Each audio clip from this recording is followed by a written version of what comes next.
Thank you, Rabbi Niv, for inviting me to come speak to you tonight.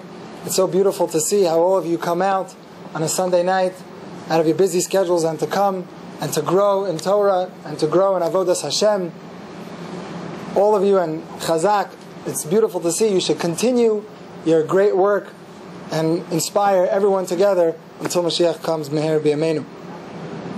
We are now 1 week from the Yom Tov of Shavuos, 1 week from the holiday of Shavuos. And without a doubt, everybody on their own level, at some point over the Chag, over the Yom Tov of Shavuos, was inspired. They grew a little bit. They got some type of inspiration, whether you stayed up all night learning, or whether it was during the davening of Shavuos, when we realized, when it dawned upon us that we had the Yom Tov, the Chag of the Kabbalas HaTorah. And our job, our challenge is to hold on to that inspiration, to not lose the grasp of that high level that we were on at some point. And when we celebrate the Yom Tov of Shavuos, it's not just simply celebrating something in the past, and even if it's once a year, but it's not just simply once a year that we had that one-time event last week, but it's something, the Torah is supposed to be something eternal. It's supposed to be a constant. It's supposed to be never-ending.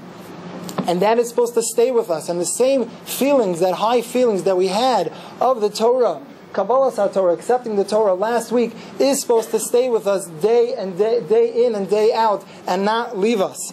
And the Gemara in Pesachim, Daf Samach Ches Amud Beis, says that Rabbi Yosef, who was one of the Tanoim, he said, B'yom Haditzarta, on the day of Shavuos, Amar, he said, Avdili Egdol Tilsa, make for me a special type of meat. Amar, because he said, Ilo hayoma, if not for this day of Shavuos, the Kagarim, Kama Yosef Iko Beshuka. How many other Yosefs would there be in the marketplace? His name was Yosef, and he said, if not for the Torah, if not for the day of Shavuos, how many other Yosefs would there be just in the marketplace? I would be just like everybody else in the marketplace. And the question is, what does that mean? How could Rabbi Yosef say that he would just be, like he sounds like he would be just like a lowlife in the marketplace, doing who knows what? Even if he didn't have the Torah, but he would probably be a professor, he would have a respectable job, he would be a doctor or a lawyer or an accountant, beautiful things, even if he would not be Jewish, even if he would not have that connection to the Torah. So why is he saying that he would be just like someone simple in the marketplace? And the answer is because even if he would have a great job in the non-Jewish world, but that is something that after a person passes away, once a person finishes this world, that is not lasting anymore. That is finished. It's not eternal. It doesn't last forever. Once a person is gone, so then he's not going to take that with him in the next world. But when we have the Torah, when we say the Torah is eternal, it's not just eternal and long-lasting in this world, but it leads us and it comes with us. We bring it along with us into the next world as well. And I was one time in my previous life, I used to love to play basketball a lot. I don't know how many people here know me from when I was younger, but I used to love to play basketball. We were reminiscing, Niv and I, about our Tferes Moshe days, and back in those days, I used to love to play basketball. So I went to Camp Aguda, which is a camp up in the Catskills, up in the mountains. I went there for 11 years. Now, and everyone in the camp, they knew very well that most of my time, unless I was taking care of my bunk or whatever I was doing, I was usually playing basketball. So one time I made a siyum on a Masechta. When you finish a tractate, a Masechta in the Gemara, so you make somewhat of a party. And we have a custom that during the 9 days, the days from Rosh Chodesh up until the day of Tisha B'Av, we do not eat meat. However, how the law is, the halacha is that if you have a siyum, then everyone is allowed to eat meat. So there's about 400 kids in the camp, and I made a siyum during the 9 days, and everybody was able to eat meat. So the head counselor, his name was Rabbi Kaufman, he spoke by my siyum, and he took the opportunity and he said the following. He said, everybody knows that this boy, he loves to play basketball. He says, but basketball is great. Basketball is a wonderful thing. It's exercise, especially in the summer. You're supposed to relax, and a person's allowed to play basketball, and it's good, it's healthy, it's great. He says, but if you think about it, what's basketball? The ball goes in one end of the hoop, and it comes out the other.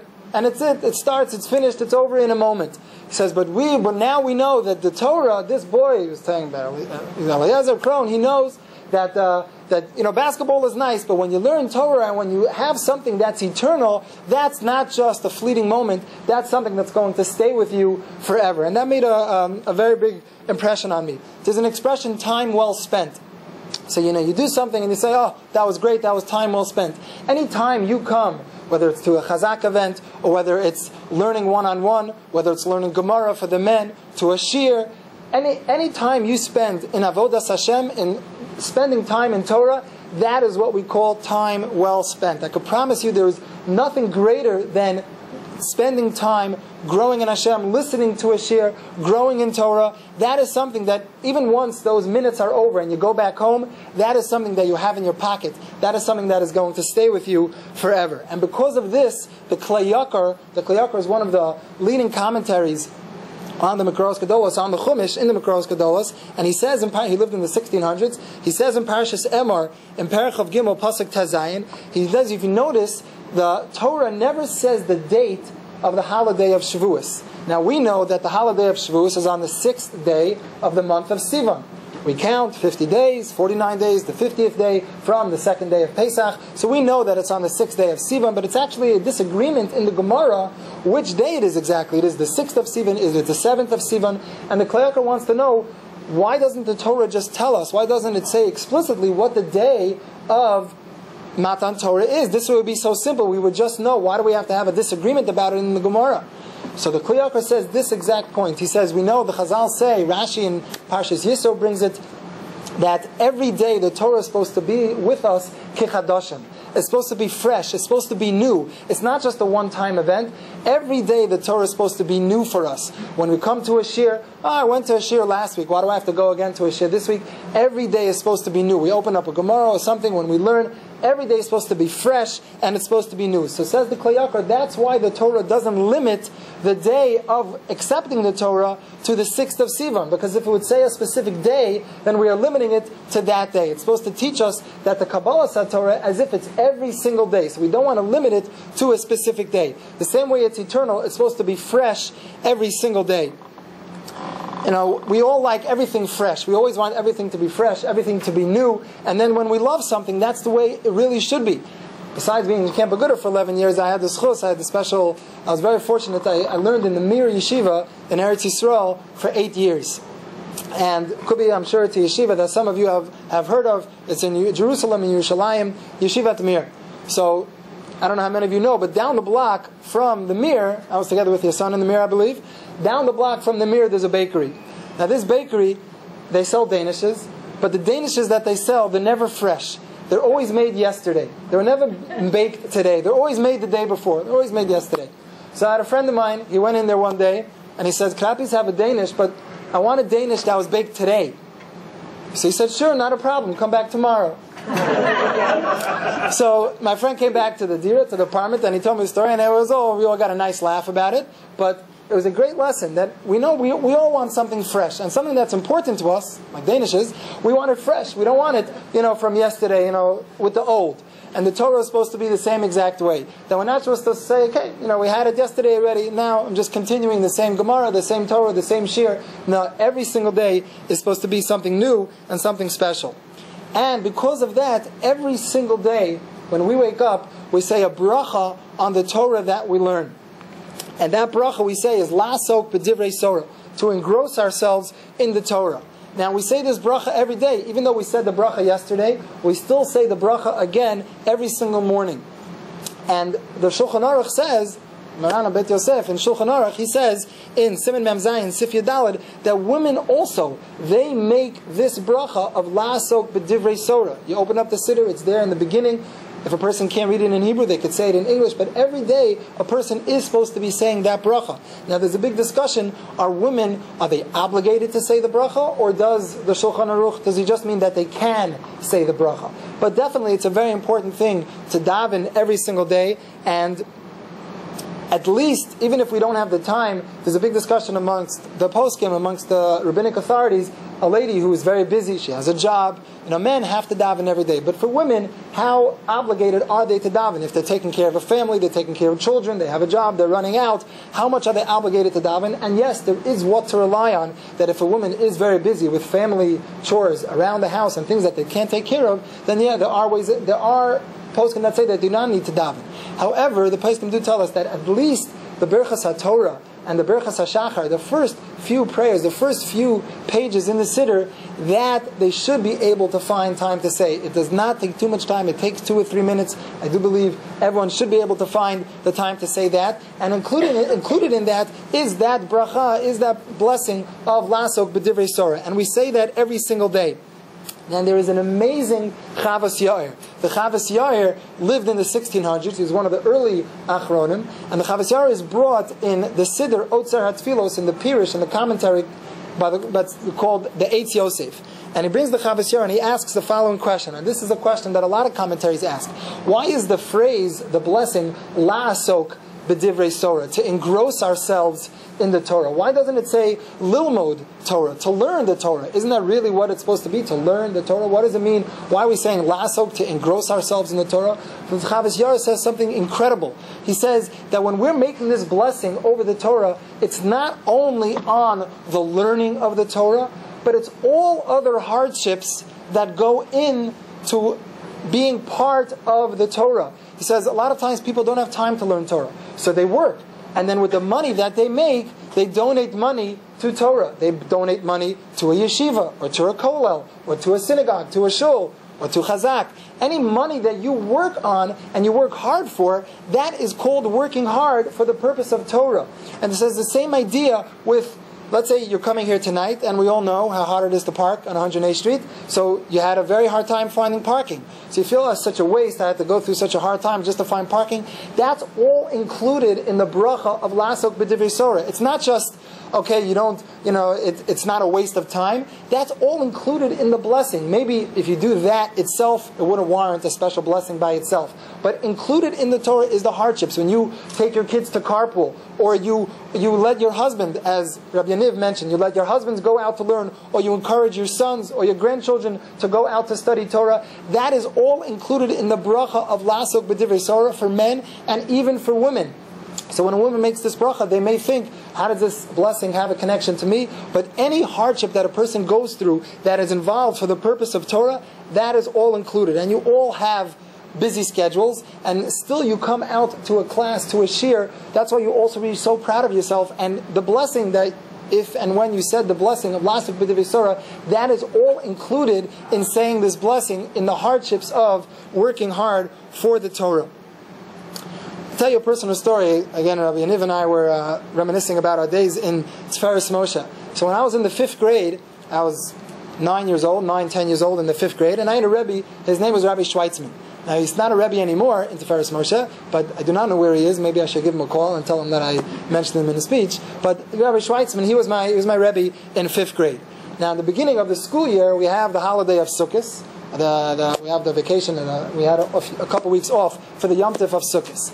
And Rabbi Schweitzman, my 5th grade Rebbe, he told the whole class that he wanted everybody in the class, these are 9-year-olds, 10-year-olds, to memorize all the names of the Masechtos.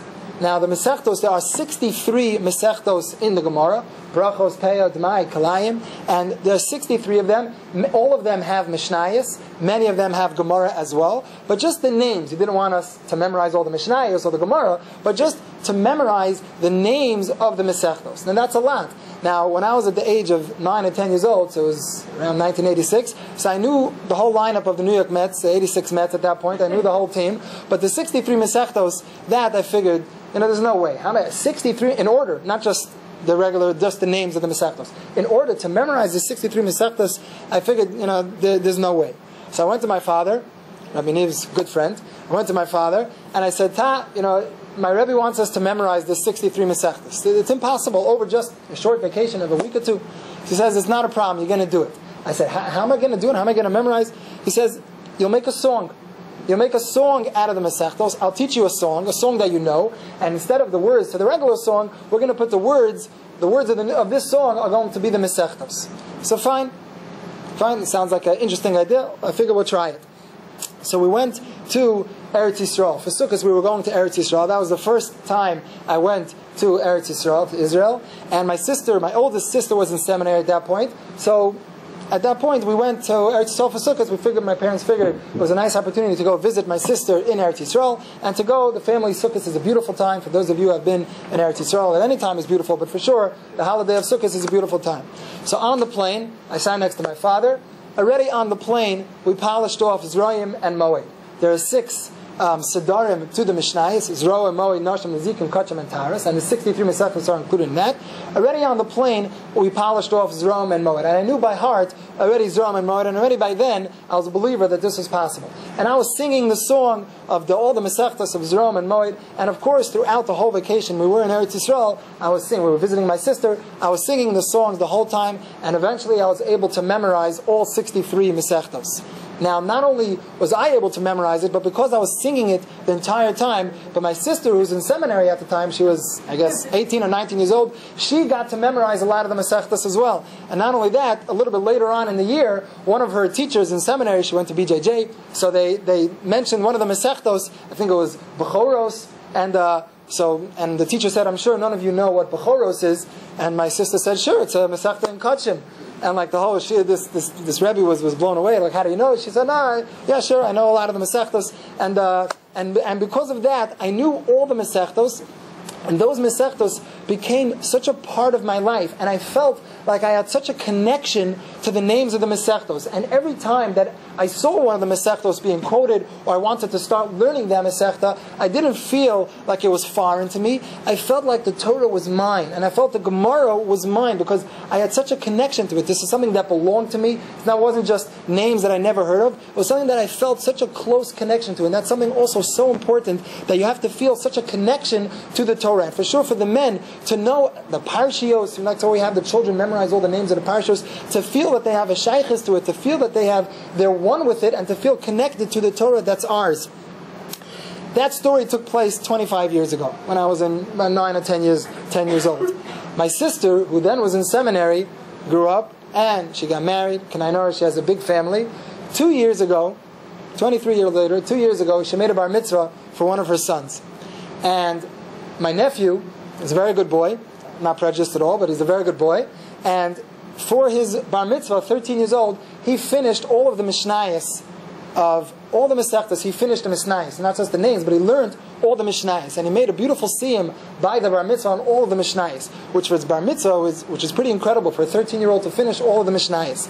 And throughout the times that he was learning the Mishnayos, when he was 10 years old, and he was 11, and he was 12, leading up to his bar mitzvah, my brother-in-law, my sister's husband, of course, pushed him a lot and learned with him and encouraged him to go learn. But my sister had a very big part of it. And she made a chart with the names of all the Masechtas, and she checked off every single one as she finished it. And she also pushed him. He's a good boy. He didn't need to be pushed very much. But she pushed him a lot, to help learn and to finish the Mishnayos and to reach that milestone for his bar mitzvah. So by my nephew's bar mitzvah, my sister and brother-in-law, they asked me to speak by the Shabbos, to speak by the bar mitzvah. Of course, don't worry, my father spoke as well.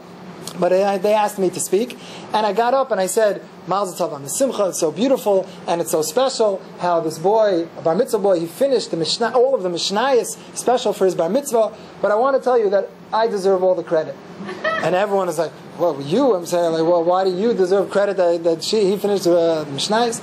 So I said, because we all know that, Chaviva, my sister, she really pushed him, my nephew, a lot to finish the Mishnayos. And where do you ever find that a woman, a girl, feels so connected to the Mishnayos that all the Masechtas, that she could push her son to do the Mishnayos? I said 23 years ago, when I had to memorize all the Masechtas, she was in seminary, and she got a love for all the Masechtas because of me, and it was because of me that, so of course it was a joke, and everyone got a nice laugh, but you see such a lesson that, we say on Shavuos that the Shavuos is Man Matan Torah Seinu, that Shavuos is our Torah, the time that we got our Torah. And that's something that's so important, that we have to feel that we're connected to the Torah. It's not just simply something that we have different than the non-Jews, that we follow the mitzvos. It's something that's ours, it's something that belongs to us, it's something that we have to cherish. And the same way we have things that we cherish and we want fresh and we want new every day, the Torah has to be also something that we have to cherish. Once we're on the topic of a siyum, I know the Sfardim for sure are very into brachot. I'm a Moel, and I know that we have the Kisei Shel Eliyahu. You have the Eliyahu Hanavi comes to every bris, and the Sandak, the one who holds the baby during the bris, after the bris, he sits on the Kisei Shel Eliyahu. I'm sure you've all seen it, and they line up for the brachot. They could line up for a minimum of a half hour, sometimes up to an hour, giving blessings. So the Sfardim are very into brachot, but all of us, we're all into brachos. We want to get brachos. So there's a cute story. I don't know how many of you have heard of Rabbi Yaakov Galinsky. He's a big Maggid in Bnei Brak, in Yerushalayim, and he gives shiurim and he gives musar, and he's a big tzaddik, and he speaks very often in Bnei Brak and throughout Eretz Yisrael and throughout the world. So he's very close to Reb Chaim Kanevsky. Reb Chaim Kanevsky is one of the Gedolei Hadar, and he lives in Bnei Brak. So Reb Chaim Kanevsky, he finishes Shas every single year. He finishes all of the Torah every single year. So he makes his siyum, his party, on the Erev Pesach, on the day before the holiday of Pesach. And he invites people to the siyum by invitation only. So Rabbi Yaakov Galinsky, he goes to the siyum every Erev Pesach. So one year Rabbi Yaakov Galinsky told Reb Chaim Kanevsky, now this Rabbi Yaakov Galinsky has a great sense of humor. And yet to be a Maggid, you do have to have some type of sense of humor. So he told Reb Chaim Kanevsky, he says, my power in brachot, my power in giving blessings is more powerful than your brachos. So Reb Chaim Kanevsky said, like, why is that? Like, why? What are you saying? Why are you saying that your power of brachot has more power than mine? He says, I'll tell you. He says, because every year, by your siyum on Shas, I give you a bracha, I give you a blessing, that you should finish Shas again next year. And you say to me, v'chein lamar, also to you, that you should also finish. And he says, my bracha always comes true, and yours never comes true. He says, you see that my power of brachos are stronger than yours. But that's someone like Reb Chaim Kanevsky, someone who works hard because he knows that he's not just, the Torah is something abstract for him, he lives with the Torah every single day. This that we mentioned about, my nephew, that's also something so important. That when we talk about ourselves and we know that we have inspiration, we're mature, we're adults, and we have the inspiration to come to a shiur, but when we get into the realm of giving over to your children, as was mentioned before, to encourage your children and your grandchildren to come to learn Torah, to study Torah, to appreciate the Torah, and to come to davening, that is something that to give over to the children is so important. And the way the children are able to get that is not by instructing them, is not by telling them, but that's by leading by example. Now this is not a class on chinuch, and that's not what I'm here for, to give a class on chinuch, and my oldest child is not 10 years old yet, so I'm not here to give a class on chinuch. But that's without a doubt, that's for sure, that if the children see that the parents love the Torah and to them that it's important to them, then they'll see that that is something important and they will go along with that. They'll see that that's special to my father, to my mother, to my grandmother, to my grandfather. They'll see that that is important and they will go along with it. And you don't have to tell them about it.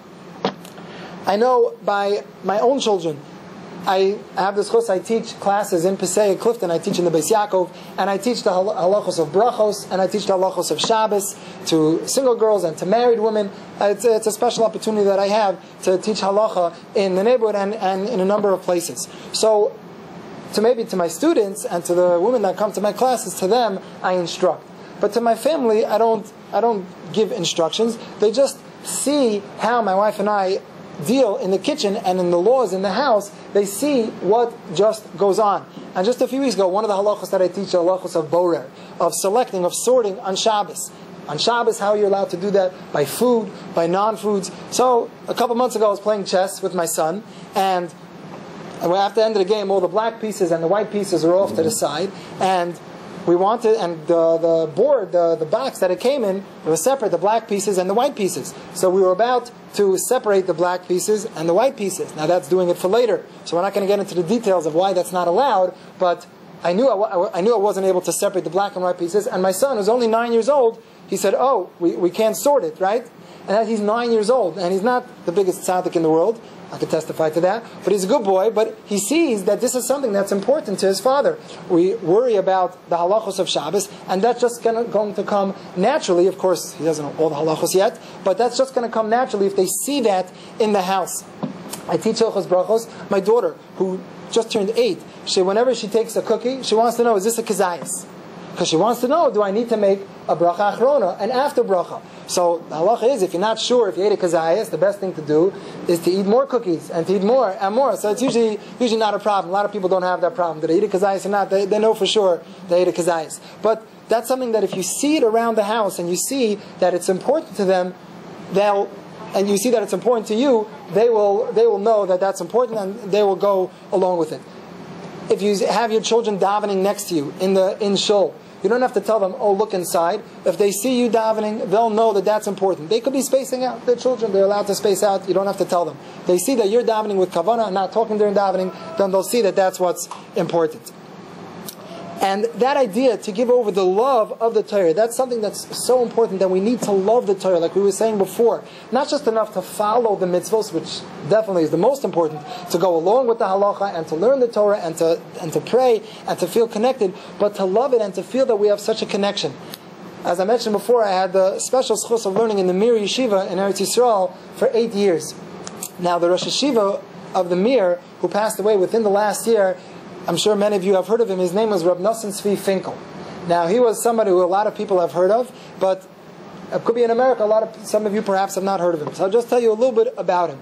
He's someone who suffered from Parkinson's, and he led the biggest yeshiva in the world, and he gave over his life for the sake of the Torah. And by the funeral and by the times after his passing, there were a number of aspects that people spoke about, what was special about the Rosh Yeshiva of Nosson Tzvi Finkel and part of his life.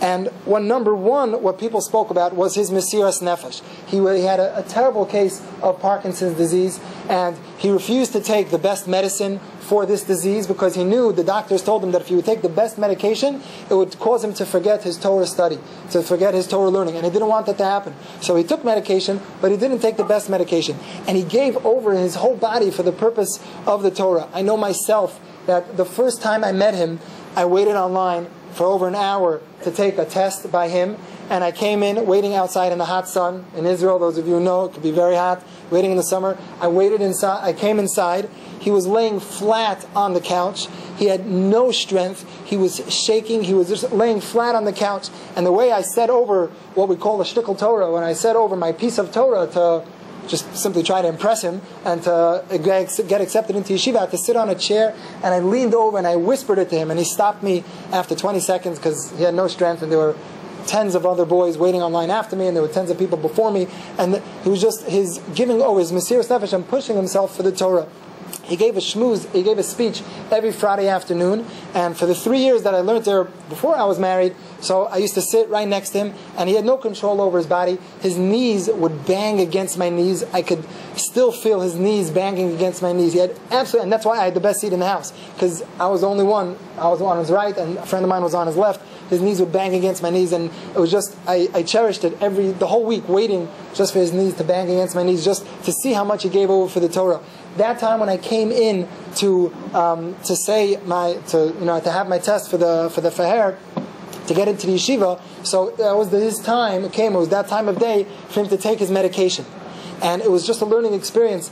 His son, one of his many children, came in, and he lifted him up from the couch, and he handed him a cup of juice, and he made a CHAZAQ, and he took a sip of the juice, and then he handed the cup back to his son. Then his son handed him the medicine, and he put the medicine in his mouth, and then his son handed him back the juice, and then he drank the juice, then he handed the juice back to his son, and then his son lowered him back down flat onto the couch, and then that's when I started talking. And like I said, I teach Hilchos Brachos in the Beis Yaakov in Pesach, and one of the halachos that I teach is that if you're taking medicine and you drink water, and the sole purpose of drinking the water is just for the medication, so you do not make a bracha, you do not make a blessing on the water, you don't make a CHAZAQ on the water.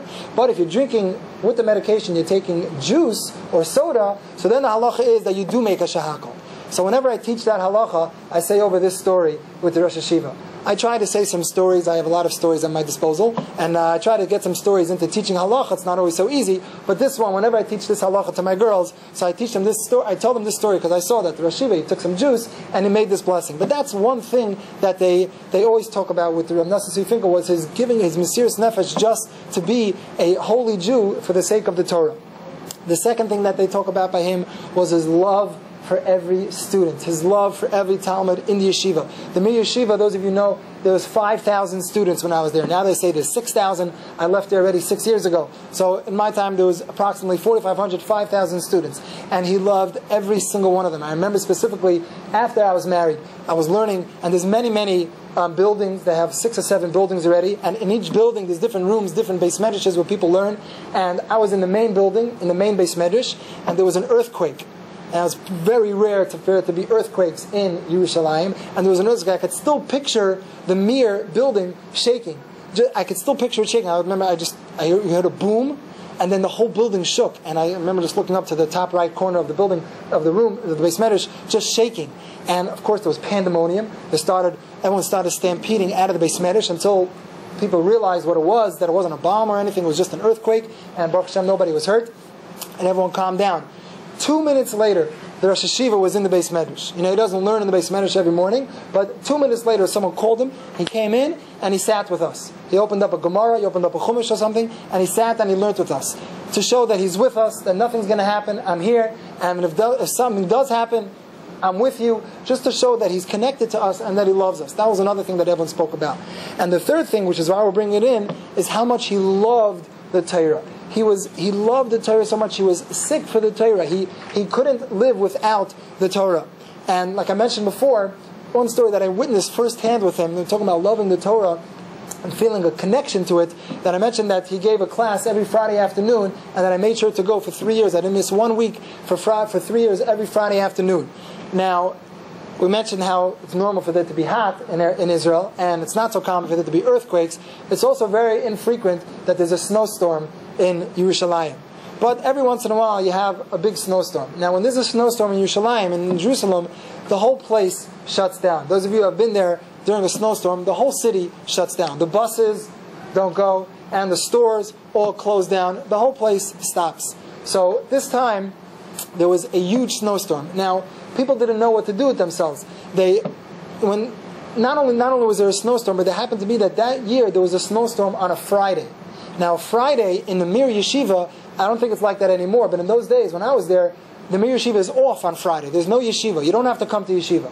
So a snowstorm on a Friday, the guys were just like, they were jumping out of their skin. They didn't know what to do with themselves. So some people went to the Kosel Hamaravi, the Western Wall, and they took pictures, and guys were making snowmen, and they're having snowball fights, and you had adults trying to shovel the snow with these little buckets, but you're supposed to use at the beach, these little shovels. They don't own shovels. They didn't know what to do on a snowstorm. On a Friday, it was great. It was a lot of fun. But, the Rosh Hashiva, he had to give his shmuz. So usually there was, however many people there normally were, on this Friday there were only about 10 or 15 people. But I was there and I sat next to him, and he comes in and he says, a snowstorm on a Friday, we have to do something special. We can't just let this one go by. We have to do something special. Someone's wondering, okay, it's like, what are we going to do special? Maybe Rosh Hashiva's going to all go out, we're going to build a snowman, like what are we going to build? A model of the Mir Yeshiva and the snow. Like what's special that we're going to do in the snow on a Friday? So he says, I have a great idea. Straight from here, let's all go straight to the Beis Medrash, and we're all gonna learn Gemara, and we're gonna think of a chiddush, and we're gonna write a book. We're gonna write a sefer that's called the Chidushim Shenischatzu B'Shelek, the Torah thoughts that we thought of in the snow. And everyone was like, that. Yippee, that's just great. That's not exactly what we had in mind. But for him, that was something that, that's fun. Usually Friday afternoon, people go back to their apartment and they shower and they listen to some music and they, whatever, they play games or maybe they play ball. It's all wonderful things. They're entitled. It's Friday afternoon. They're allowed to. But for him, he felt like that was something that was fun. That was special to him. And Reb Shimon Schwab, he says that when you throw yourself into learning and into working hard to coming to a shir and enjoying coming to a shir, he says sometimes it's hard. It is sometimes it's late at night and we're tired and it's been a busy day and it's late and we'd rather have other things to do that we have to take care of. But when you work hard, he says it's like jumping into a pool. A lot of times when you jump into a pool, it's very cold and it's not enjoyable in the beginning. And you stick one foot in and it's too hard, I can't do it. He says, but once you get in and you get used to it, then there's nothing more geschmack. It's so enjoyable to go in a pool. And then you see somebody else who's nervous to jump in and it says, no, it's too hard, I don't want to do it. And you say, no, you'll come in. Once you jump in, it's enjoyable. Right? We all know it. Someone's in the pool and they're telling us, no, you should come in. And then we come in and then we tell the next person, no, you'll enjoy it once you come in. Once you see, you come and you enjoy the learning and growing in, getting closer to Hashem, then you see that how enjoyable it is. And the Torah is compared to water. The rabbis tell us, Chazal tell us, that the Torah is compared to water. So it's not just simply a nice mashal, a nice parable, but the Torah is compared to water, and that's the connection that we see. Sometimes it's hard. It's hard in the beginning. No one says it's easy, but we need to push ourselves and encourage, like I said before, encourage our husbands and our children and our grandchildren to push them to work hard for the sake of the Torah. We mentioned before, we were talking to you about Rav Shalom Shadran, Rabbi Shalom Shadron was one of the main, a tremendous Maggid in Yerushalayim, and he was very close to my father, and that's how the whole started with my father, with the speeches and the Maggid through Rabbi Shalom Shadron. So Rabbi Shalom Shadron is a very cute story that he used to tell over when this story happened when Israel was first made. I think today was the Israeli Day Parade. So in the beginning of the 1950s, when Israel was the country of Israel was first started, so they arranged shiurim, they arranged a certain amount of classes, and Rav Shalom Shadron, he used to give over these classes. And he got a connection to the boys that came to these classes, and it was going on for a few weeks already. And he noticed after a couple of weeks that there was a certain boy who was very diligent in coming, and he realized that he wasn't coming anymore. And it was already 1 or 2 weeks that this boy stopped showing up. So he was nervous, maybe something's wrong. This was, of course, before cell phones, and even before regular phones. You couldn't just pick up the phone and call him and say, is everything okay, where are you? So he found out the boy's address, and after a couple of weeks, eventually he went to his house. He knocked on the door to see, what's going on, where you been? So he knocks on the door, and the boy himself opens the door, and he says, hello, how are you? Everything okay? I noticed you haven't been coming to the classes. He says, yeah, I'm so sorry, it's nothing personal, it just, I'm very busy with something right now, I've been busy, and I'm going to be busy with this thing for another week, but in a week I promise, I'll be there, I'll come back. So he says, is everything okay? Maybe I can help you. Are you sick? Or something? No, I'm not sick, I'm fine, I feel fine, I'm just busy with something, and it's just something I have to take care of, and it's going to be going on for another week. He says, no, don't be embarrassed, tell me, maybe I can help you, maybe there's something we can work out, don't be shy, tell me what's going on. He says, you're not going to understand, but I'll tell you. He says, I love soccer. And he says, I live for soccer. And right now, this what we call the playoffs, or whatever they call it in Israel, the playoffs of the soccer. And I need to watch the playoffs, what's going on in the soccer tournament for these past couple weeks. And it's going to be for another week.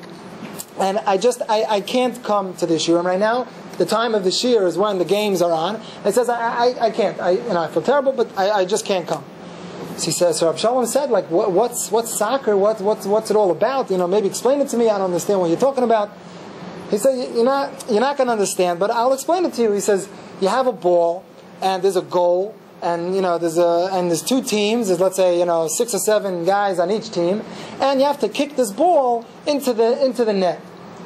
So Rabbi Shalom said, what's the big deal? It's a small ball. How big is the ball already? You have this huge net. It's so exciting, to kick the ball into the net. What's the big kunst? What's so special about soccer? He says, no, I didn't explain to you. You don't understand. He said, there's a goalie, and the goalie is blocking you, and he's trying to stop you from getting the ball in the net. It's not just simply you kick the ball in the net. There's somebody there trying to stop you from kicking into the net. And then when someone's trying to stop you to kick the ball into the net, that's really exciting when you could get the ball and when he's trying to stop you and still get the ball into the net. That's much harder. That's already something special when you could do that. So Absalom said, yeah, but he's not there 24 hours a day, right? It's 10 o'clock at night now, let's go to the field now. I'm sure he's not there now. Let's go take a ball, quick, we'll kick the ball into the net 100 times. So he said, Absalom, you don't understand. But that's nothing, that's not a big deal. If nobody's trying to stop you, then what's the big deal to accomplish it? Then it's nothing, then it's easy. The whole point is when there's somebody trying to stop you, and there's an obstacle, when there's something in the way, and still you overcome, and then you do it, then that's something special. So Absalom just waited for this boy to realize what he's saying. And he says, Absalom knew what soccer was. He wanted this boy to say it himself. Absalom maybe wasn't good at soccer, but he knew very well what soccer was all about. And he was trying to get this boy to realize and to tell himself, he could say the words himself, he'd realize what it's all about, to see that yes, if it's easy, at the most opportune time, to come to a shiur and with a huge parking lot, it's on purpose that we don't have a parking lot over here in order to make the parking hard, and we do it at night when it's hard for people and they get tired. Yes, we all know, but it's supposed to be hard. It's not supposed to be easy. Eventually it becomes much easier and it becomes natural. And yes, that eventually comes in, like we said before, by the pool. Once you jump in and once you throw yourself into it and you enjoy it and you see how special it is, then you love it, then you find the connection. And the Torah says a few weeks ago in the Parshas B'chukosai, that it says B'chukosai Telechu. Rashi says it's not referring to the mitzvos because the pasuk already says the pasuk's about to say something about the mitzvos separately. We're talking about Shetiyah Meilim B'Torah, that you have to work hard for the Torah. Nobody says it's easy. But when you want to work hard, finding a chavrusa to learn, right? We were talking about before, you're in the middle of the semester, right? It's very hard to find time to study, to learn Torah, to come to a shir in the middle of the semester. But that's why when you have a little bit of a break, you grab the time to try and connect to the Torah. Like we were talking about before as far as davening. It's not easy for us to find time for davening. So if it's for the men, so we're 100% obligated. For the women, yes, perhaps not. There's different customs. What a person needs to find out how much they're obligated to pray and to daven every single day. But yeah, not always is it easy. We need to push ourselves and to find the time to grow and connect to HaKadosh Baruch Hu, to Hashem. So just to review, and like my father always does, he likes to review, and then we'll end with one final story. We said that the Torah is supposed to be eternal, that the Torah is something eternal. It's not just a one-time event that we're commemorating the holiday of Shavuos that happened so many years ago, and it's not just an event that happened last week that we had the holiday of Shavuos. It's supposed to be eternal. It stays with us every single day and into the next world as well. And because of that, we're supposed to feel like the Torah is fresh every single day. We're supposed to come with a new excitement with the Torah every time we come, every time we open up our siddur, every time we open up our chumash, every time we learn and we're able to connect to the Torah, we're supposed to feel that freshness. And then that's how we're supposed to deal with the Torah, lasok b'divrei Torah. That it's not easy, but lasok means to be, it's hard a little bit. And not only the actual learning is hard, but all the other things that go involved with that. The giving up of our side time that perhaps we would be doing other things in order to push ourselves to learn the Torah, that is included in lasok b'divrei Torah. And to give it over to our children and our grandchildren. And the way they see that is by demonstration, not necessarily to instruct, but to demonstrate, to show that this is something that's important to us, that we love the Torah, and to love the Torah for ourselves, to know that it's not just simply something that we need to do, but we need to connect with it, we need to love it, and to feel that it's enjoyable, and that yes, eventually it does become enjoyable. Just want to end with a cute mashal that Rav Shalom Shadran used to say as well. Those of you who get the Ura CD may find this mashal, you may be familiar with this mashal, because my brother-in-law makes the mashal man on the Uri CDs, but Rav Shalom Shadran used to say this mashal many times. He says a mashal with a person by the name of Reb Chaim, and Reb Chaim was a very rich man, and he gave charity, he gave tzedakah to many, many people, and whoever asked him, and he checked into it, if they were legitimate, he gave them as much money as he needed. He was a rich man, and Hashem blessed him with a lot of money, but he did very good things with the money. And there was a man whose name was Rav Hershel. And Hershel, this man, he was making a wedding, and he had no money to make this chasana for his daughter. So he called Reb Chaim, and he says, Reb Chaim, could you do me a favor? Please, I'm making a wedding for my daughter, and I need money. I really don't have any money. I need $20,000, whatever it is, and can you please help me? Reb Chaim said, for sure, it'll be my pleasure, I'll help you. Come to my office tomorrow at 12 o'clock sharp, and I'll give you the money. Fine, thank you very much. The next day, 12 o'clock comes, Reb Chaim, he's waiting for this man to come to get the money, and he doesn't come. He figured, what's going on? It's 12:30, 1 o'clock. He figured an emergency must have come up. Later that night, he calls him up. He says, what happened? Where were you? I was waiting for you. I wanted to give you the tzedakah. I wanted to give you the charity. He says, oh, I'm sorry. I just didn't get a chance to come. Tomorrow. Can I come tomorrow at 12 o'clock? He says, yeah, fine. Come tomorrow at 12 o'clock. I'll give you the money. Fine. Thanks so much. I'll see you tomorrow at 12 o'clock. Next day, 12 o'clock comes.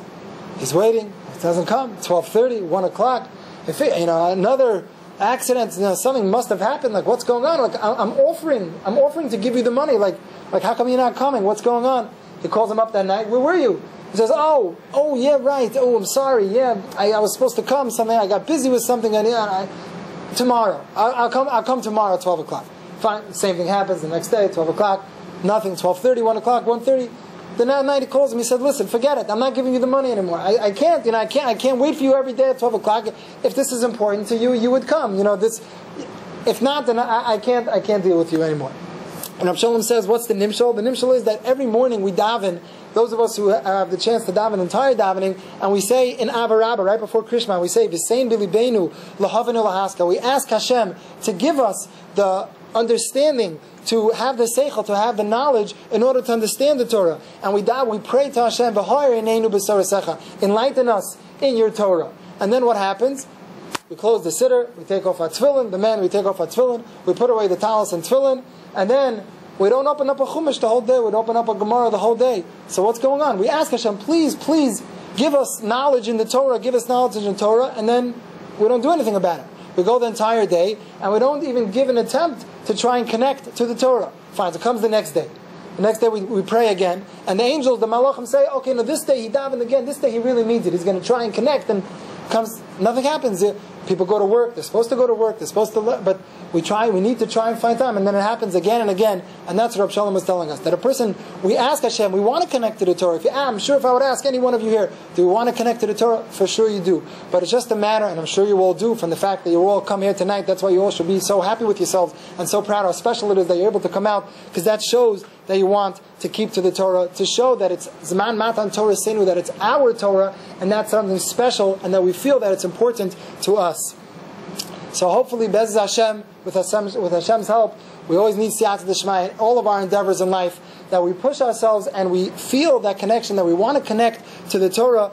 We should, all of us, be Zoche here, all of you, and all of us here, and all of our families, and our extended families, and all of Klal Yisrael should be Zoche to the Gemara in Yuma, Daf Peichesam and Aleph, that says that they should say upon us, Ashrei Aviv Shalom the Torah, praised is the father and the parents, the mother that taught us Torah. Ashrei Rabbi Shalom the Torah, praised is your Rebbe, your teachers that taught you Torah.